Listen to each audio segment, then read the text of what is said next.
Hi, this is Eric. Welcome to Bereshit Restoration Project. This is part 4 of a 5-part series on prayer. Please enjoy.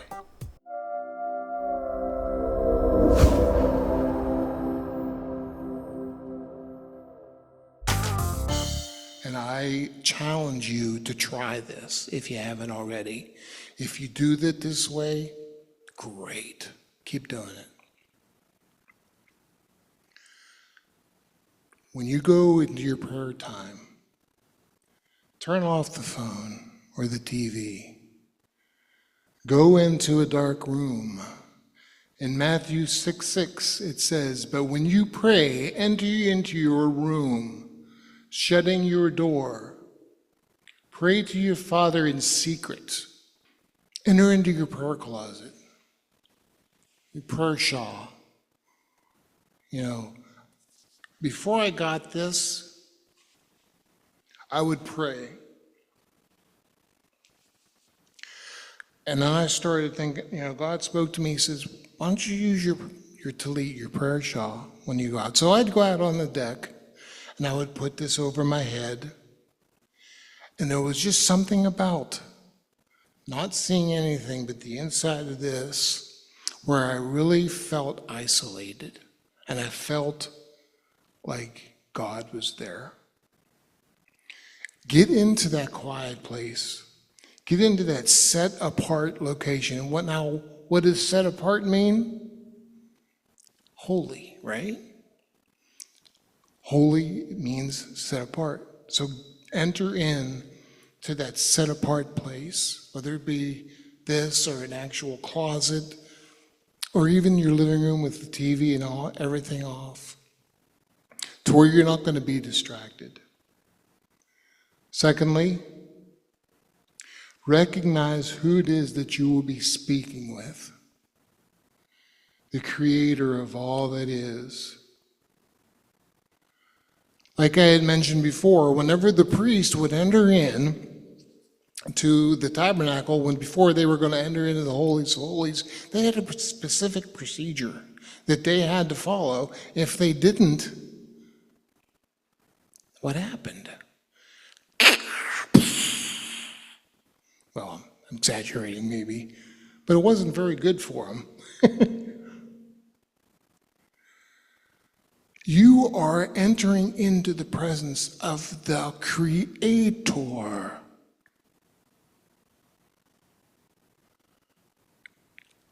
I'm not entering into the presence of Jamie.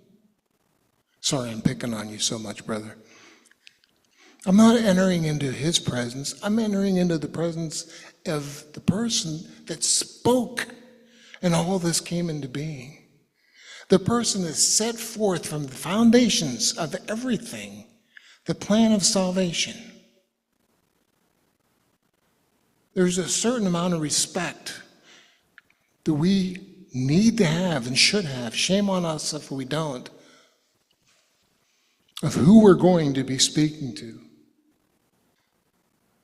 The third, be brutally honest with God. Open your hearts to Him. I'm going to share it, and I've shared this before, but I'm going to share it again here.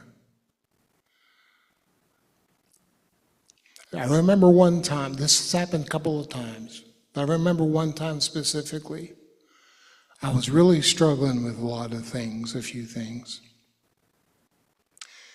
And I was praying and just being honest, just bearing my soul to God. I had my prayer shawl on. And I didn't realize it then, because I don't know the scripture as well as I really should or need to sometimes. But I was actually praying Psalm 51. I didn't know it. I did not know it. But part of my prayer, because my heart was really seeking His face, and I tried to follow these suggestions. And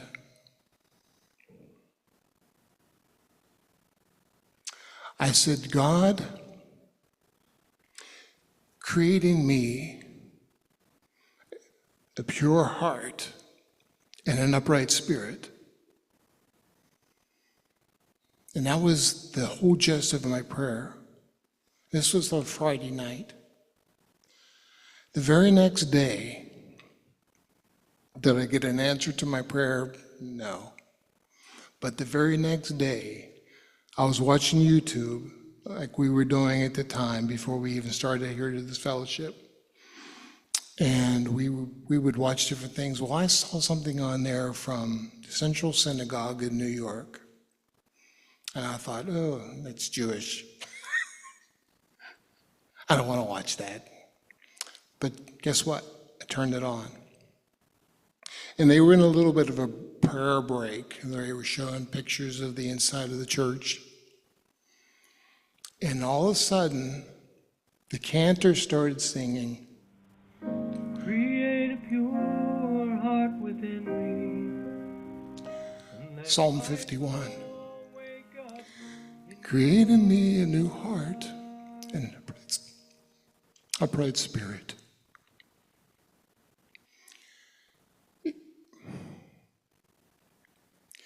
God told me, he gave me that little God wink, and he told me, I heard you.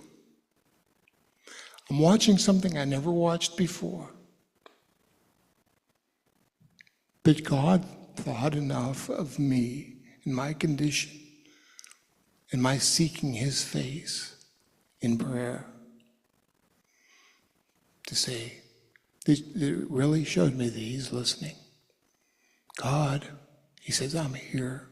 I hear you.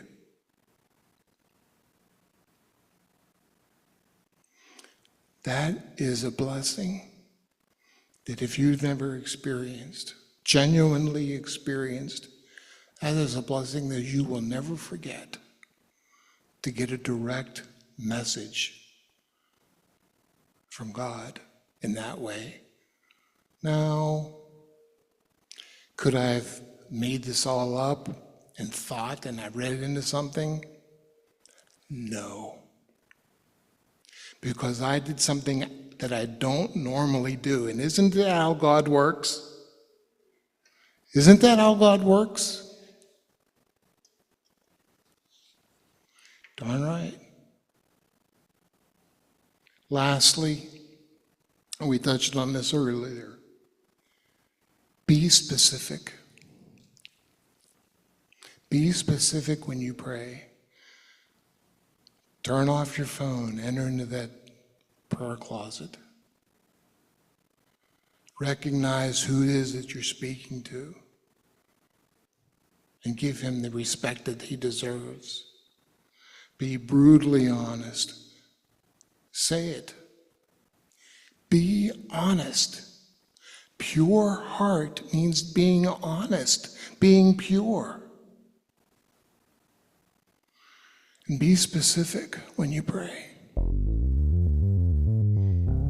God knows, this is going into the last part, God knows your prayers before you even say them. He knows your needs before you even speak them.